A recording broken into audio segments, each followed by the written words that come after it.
الله لا اله الا هو الحي القیوم. مخکې بیان شول چې کافران ظالمان دي.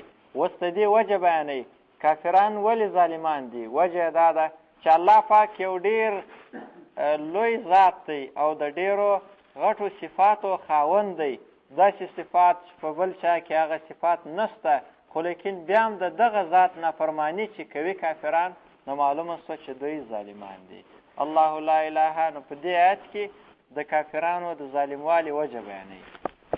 الله لا اله، الله پاک چې دی. الله د هغه ذات نوم دی چې په ټولو صفاتو د کمال متصف دی او د ټولو صفاتو څخه د نقصان پاک دی. الله پاک، لا اله، نشته لایق د عبادت الا هو مگر د الله دی. الحی چې ژوندی دی، القیوم چې انتظام چلونکی د دنیا دی. القیوم، قیوم هغه څوک دی چې د دنیا نظام چلوي. الحی ژوندی دی همیشه، القیوم نظام چلونکی د دنیا دی. دې آیت سره احسن دا مسله معلومیږي چې د دنیا اختیارات چاته الله نه دي ورسپارلي. په بعضو خلکو کې دا مشهوره ده، وایي غوثان دي او قطبان دي، دوی ته الله پاک اختیارات ورسپارلي دي، د هرې علاقې جلا متصرف شته. دا غلط عقیده ده، د قرآن کریم بالکل خلاف ده. الله فرمایي القیوم چې انتظام چلونکی د ټول عالم دی. الحی او القیوم، په دې کې علما فرمایي چې دا دوه نومان د الله پاک د اسم اعظم نومان دي. اسم اعظم هغه دعا چې سړی په هغه سره دعا وغواړي الله پاک یې قبلوي. په هغو نومانو کې اسم اعظم کې دا دوه نومان هم دي. لا تأخذه، دا الله داسې ذات دی نه نیسي دی الله لره سنتون پرکالي او غفلت. سنه د خوب اول حالت ته وایي چې سړی ته خوب ورسي او سر یې ورباندې زړېږي، غفلت ورباندې راسي، خو پوره لا بیده سوی نه وي، نو الله پاک باندې دغه غفلت هم نه راځي. سنتون پرکالي د خوب اول دی غفلت. ولا نومون، او نه خوب الله لره نیسي. نو چې نه خوب راځي نه غفلت، نو معلومه ده چې الله پاک خپله قیوم دی د ټولې دنیا. له ما فی السماوات، خاص دی الله لره د هغه شیان چې په اسمانو کې دي، و ما فی الارض، او هغه شیان چې په مځکه کې دي. د دې ټولو اختیار د الله سره دی. من ذا الذي، څوک دی هغه، یشفع عنده چې سفارش وکړي د الله په حضور کې، الا باذنه مگر په اجازت او حکم سره د الله. یعنی داسې څوک نشته چې د الله په حضور کې دي د الله د اجازې څخه بغیر شفاعت وکړي. په دې کې رد د شفاعت قهریه دی. په زوره سفارش څوک نشي کولی. د شفاعت دپاره یو واره دا ضروري ده چې الله پاک به اجازه ورکوي، یو نیک انسان ته به اجازه ورکوي چې تا ته اجازه ده د دې فلاني سړي په باره کې شفاعت وکړه، او فلاني سړي کې به هم د شفاعت شرطونه موجود دي، بیا شفاعت کولی شي. او که په چا کې دا شرطونه نه موجود، نو بیا هغه شفاعت نشي کولی. من ذا الذي یشفع، څوک دی هغه چې سفارش وکړي د الله سره، الا باذنه مگر په حکم سره د الله. بعضو خلکو داسې خبرې جوړې کړي چې د هغو څه دا معلوموي چې الله پاک کله کله د نیکانو خلکو څه مجبوره شي او مجبوراً یو کار کوي. لکه یو کتاب دی العروة الوثقی په نامه پښتو کې چاپ شوی دی، پښتو کتاب دی. په هغه کې لیکلي دي وایي شیخ عبدالقادر جیلاني رحمه الله یو مرید و، مړ شو چې په قبر کې یې کښېښه وی، ملایکې ورته رالې، پوښتنه یې ځینې وکړه، وایي ستا رب څوک دی، نبي دې څوک دی او دین دې څه شی دی؟ ده د دې درو سره سوالو جواب دا ورکوي چې زه یې نه پېژنم. نو ملایکو ورته وویل چې ته څه شی پېژنې چې دا یوه خبره هم نه یې خبر؟ وایي زه بس غوث اعظم دستګیر صاحب پېژنم، نور پسې نه یم خبره. کله چې دا خبره ورته وکړله، ملایکو ګرز ورباندې راپورته کوي او وهه یې په ګرز باندې. په دې حالت کې شیخ عبدالقادر جیلاني قبر ته حاضر سو او ملایکو څه یې ګرز واخیستی په زوره. چې ګرز یې ځینې واخیستی، وایي دا ولې؟ وایي دا ما پېژني، دا زما مورید دی، نو ده ته به کار نه ورلرئ. ملایک یې خو ناامیده سوې، ګرز یې بېرته نه سوی ځینې وړلی، بېرته ولاړې د الله پاک دربار ته او دا عریضه یې وکړله چې یا الله دا خو یو شی یې نه پېژندی، نه ته پېژندلی، نه ستا پیغمبر او نه د دین باره کې معلومات لرئ، خو غوث اعظم دستګیر داسې راته خلاص. الله پاک وایي غوث اعظم دستګیر ته ویل چې دا ګرز بېرته ورکه او دغه سړي ته موږ عذاب ورکوو، ځکه زما قانون دا دی څوک چې ما او زما پیغمبر او دین نه پېژني هغه ته زه عذاب ورکوم. شیخ عبدالقادر جیلاني ورته وویل وایي که چېرې ته ده ته عذاب ورکړې نو دا اوس سره دوزخه به در خراب کړمه. نو الله پاک ورته وویل چې دا اوه دوزخونه مه را خرابوه، دا یو سړی در خلاص، دې ته زه کار نه ورلرم. نو دغه رقم خبرې د الله پاک په هر ځای کې د شفاعت نفي کړې ده چې شفاعت څوک اختیار نه لري، هغه دغسې شفاعت نفي ده چې په زور الله پاک د چا څه مجبوره شي. دا پښتو کې چاپ شوی کتاب دی، موږ تاسو د افغانستان یو ملا لیکلی دی. من ذا الذي یشفع، څوک دی هغه چې سفارش وکړي د الله په حضور کې الا باذنه، مگر په حکم سره د الله. یعلمو، د الله پوهېږي ما بین ایدیهم، په هغه څه چې مخته د دوی وي، وما خلفهم، او په هغه څه چې شاته د دوی وي. یعنې انسان ته خو ټول حالات نه معلومیږي، خو الله ته ټول حالات معلوم دي. ولا یحیطونه، دوی را ګرول نشي کولی د مخلوق بشین په یو څه من علمه، د علم څخه د الله، الا بما شاء، مگر په هغه څه سره چې خوښه سي د الله. یعنې د الله علم دومره پراخ دی چې بندګان یې هېڅ حصه علم نشي حاصلولی، خو صرف دومره علم بنده حاصلولی سي چې الله وغواړي چې په دې د بنده خبر سي، هغه علم بنده ته ورکوي.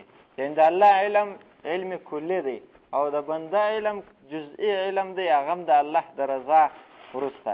وسع کرسیه، پراخه ده کرسي د دی الله، السماوات تر اسمانو، والارض تر مځکې.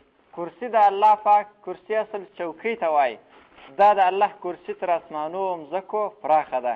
حدیث کې راغلی دی وایي دا اوس تر اسمانونو او مځکې د کرسي په مقابل کې داسې دی لکه په یو غټ بیابان کې چې سړی یوه ګوتمۍ وغورځوي، یوه کوچنکه کړۍ چې سړی وغورځوي په غټ بیابان کې، څونه کوچنکه پکې معلومیږي.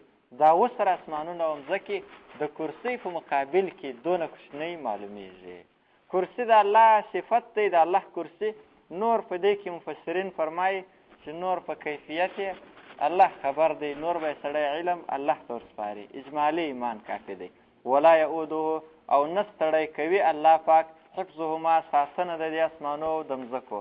یعنې څوک دا به وایي چې صحیح دی، مخکې خو بیان شول چې القیوم انتظام چلونکی الله دی، خو الله پاک به یو وخت نعوذ بالله ستړی کېږي، نو ځکه به لکه باچا خلکو ته کارونه ور وسپاري، ټول کارونه خپله نشي کولی. نو الله فرمایي چې ولا یعوده، نه ستړی کوي دی الله لره حفظهما، ساتنه د دې اسمانو او د مځکو. چې الله نه ستړی کوي نو ځکه اختیارات هم چاته نه دي سپارلي. وهو العلی، دا الله دی لوړ، العظیم، لوی ذات. دې آیت ته آیت الکرسي وایي، او دې آیت ته ابی ابن کعب څخه نبي علیه السلام پوښتنه وکړله، وایي ای آیت اعظم فی کتاب الله، وایي د الله پاک په کتاب کې غټ آیات کوم آیات دی؟ نو ابی ابن کعب ورته وویل چې الله او د الله رسول خبر دی. نبي علیه السلام چې بیا پوښتنه وکړه نو اخیر ورته وفرمیل چې دا آیت الکرسي اعظم آیات دی، په ټول قرآن کریم کې غټ آیت دا دی، لوی آیت دا دی. نو نبي علیه السلام ورته وفرمیل لیهنک العلم ابا المنذر، و ای ابو المنذره، دغه علم د مبارک سه چې ته په دې خبرې چې په قرآن کریم کې غټ آیات دا آیات دی، اعظم آیات دا دی، او اطول آیات، اوږد آیات وروسته آیت المداینه ورته وایي، هغه وروسته راځي یا ایها الذین آمنوا اذا تداینتم بدین الی اجل مسمى، هغه اوږد آیات هغه دی، خو د مرتبې په اعتبار سره غټ آیات دا آیت دی. د اعظم آیتن فی القرآن هم ورته وایي، او د ټولو آیاتونو سردار هم دې آیت ته ویل کېږي. سیدو آیات القرآن الکریم، د قرآن کریم د آیاتونو سردار. وجه دا ده چې په دې کې توحید بیان شوی دی، د الله صفات دی، لا اله الا هو کې یو واره، الله کې د الله صفات دی، الحی القیوم ټول د الله صفات دی. نو اصل مسله هم دا ده چې خلک د الله صفات وپېژني او شرک سره ونه کړي، نو ځکه دې آیت ته اعظم آیتن فی القرآن وایي. او د دې آیت مبارک ډېر زیات فضیلتونه راغلي دي. یو فضیلت یې دا دی چې تر هر فرض مانځه وروسته سړی د آیت مبارک یو واره وایي، نو د دې سړي او د مرګ مابینځ کې، د جنت مابینځ کې به صرف مرګ پرده وي، یعنې چې کله مړ شو دستي به هغه جنت ته داخلیږي. د دې حدیث مبارک څخه دا معلومیږي چې سړی د هر فرض لمانځه وروسته آیت الکرسي وایي نو د هغه سړي خاتمه به هم پر ایمان باندې کېږي چې د مرګ وروسته دستي جنت ته داخلیږي نو معلومه ده دا چې دا سړی په ایمان مړ سوی دی او د ایمان څخه محرومه سوی نه دی. او د دې آیت باره کې یو مشهوره واقعه هم ده چې حضرت ابو هریره چوکیداري کوله د بیت المال یوه شپه یو څوک ورته راغلی غلا یې کوله ده چې ونیوی هغه زارۍ ورته شروع کړې سپین ږیری سړی و چې بیا نه راځم مجبوره یم عیال لا پسې دی ته مې اوس پرېږده چې پرېښوی سهار نبي علیه السلام پوښتنه ځینې وکړه چې ابو هریره سړي څه وکړل وایي هغه وویل زارۍ یې کولې پرې مې شوی ویلی چې بیا زه نه راځم نو نبي علیه السلام ورته وویل وایي دروغ یې درته ویلی دی بیا راځي. سبا شپه بیا ابو هریره ورته تیار ناست دی بیا هغه سړی راغلی چې غلا یې کوله بیا یې ونیوی بیا یې زارۍ شروع کړې چې ته مې دا یو وار لا پرېږده بیا نه راځم بیا یې پرېښوی. سهار بیا نبي علیه السلام پوښتنه وکړله چې سړي سره دې څه وکړل ابو هریره رضیالله عنه ورته وویل چې هغه خدای زارۍ کولی پرې مې شوی بیا نبي علیه السلام ورته وفرمایل چې دروغ یې ویلی دی بیا راځي. درېیمه شپه ابو هریره رضیالله عنه بیا تیار ناست دی نو بیا هغه سړی راغی ویې نیوی چې ویې نیوی هغه زارۍ شروع کړې وه بیا نه راځم. ابو هریره رضیالله عنه ورته وویل وایي نن دې نه پرېږدم نبي علیه السلام ته دې ورولمه دا درېیمه شپه ده چې هره ورځ دروغ راته وایه او بیا د خپلې وعدې مخالفت کوي. نو هغه سړي سر خلاص و چې پرېږدي مې نه نو ورته ویې ویل وایي زه به تا ته داسې کلمې در وښیم چې هغه کلمې به تا ته فایده درکړي. هغه کلمې دا دي کله چې ماښام بېدېدلې نو دا آیت الکرسي وایه دا دې چې وویل نو تر سهاره پورې به ملایکې در باندې مقرر وي او زموږ څخه به هم ته محفوظه یې. دا چې ورته وویل ابو هریره پرېښوی ځکه صحابه چې و د علم ډېر شوقیان و د خیر د خبرې ډېر شوقیان و نو د غله څه چې دا خبره زده کول هغه ورښوله نو ځکه پرېښوی چې دا خبر راوښی. سهار یې د نبي علیه السلام بیا پوښتنه ځینې وکړه واقعه ورته بیان کړه چې ما ته یې دا کلمې راوښولې آیت الکرسي چې دا وایه بس په زموږ څه محفوظ یې او راته ویې ویل چې دا تا ته فایده درکوي. نو نبي علیه السلام ورته وفرمیل وایي صدقک و انه لکذوب وایي تا ته یې رښتیا ویلي دي خو دغه سړی ډېر درواغجن دی درواغجن دی خو دا یې رښتیا درته ویلي دي.